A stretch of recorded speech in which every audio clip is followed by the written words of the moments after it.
Brett Schaefer, now to Spain, where severe weather has forced the cancellation of flights into and out of Barcelona as torrential rain pummels the province of Catalonia.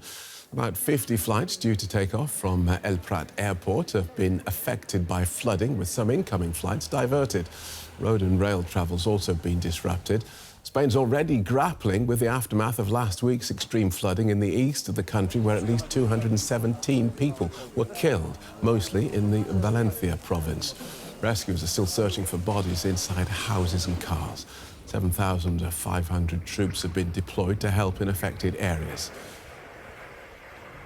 Journalist Stephen Bergen is standing by in Barcelona, where, as I say, they're expecting more torrential rain. Welcome back, Stephen. Tell us what's going on there.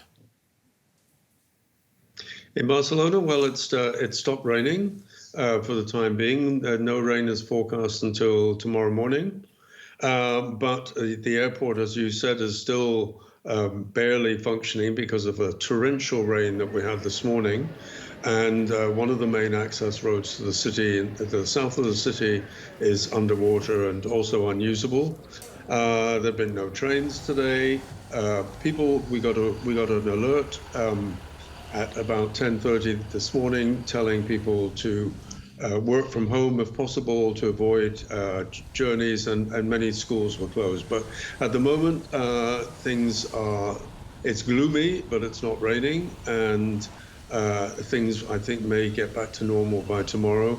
But as we've seen with this weather, it can change very suddenly and violently, so no one's taking anything for granted. OK, looking back at last week's disastrous flooding in Valencia, people there are angry about the authorities' inadequate response.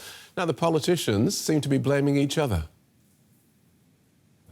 Yes, I mean, it was disaster heaped upon disaster. I think we generally agreed that the response has been inadequate and incompetent. And the person who had responsibility for it, Carlos Mazón, the president of Valencia, has come out today and said it's not his fault. First, he blamed the central Spanish government for not calling an emergency, when in fact it was up to him to do that.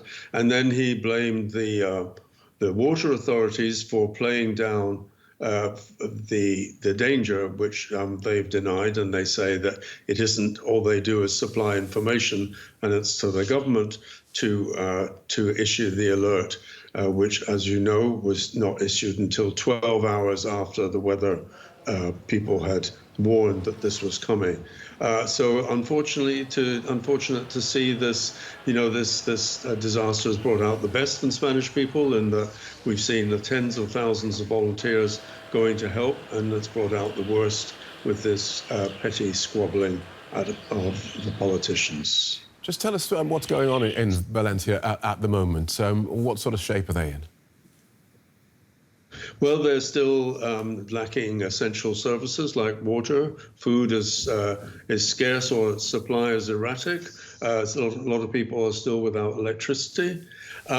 We still don't really have a precise figure on how many people are missing because of a general lack of coordination. And the clear-up is beginning, but the clear-up is going to take a very long time and requires this is not something that the volunteers can do. It requires heavy machinery to move the cars, to repair the bridges.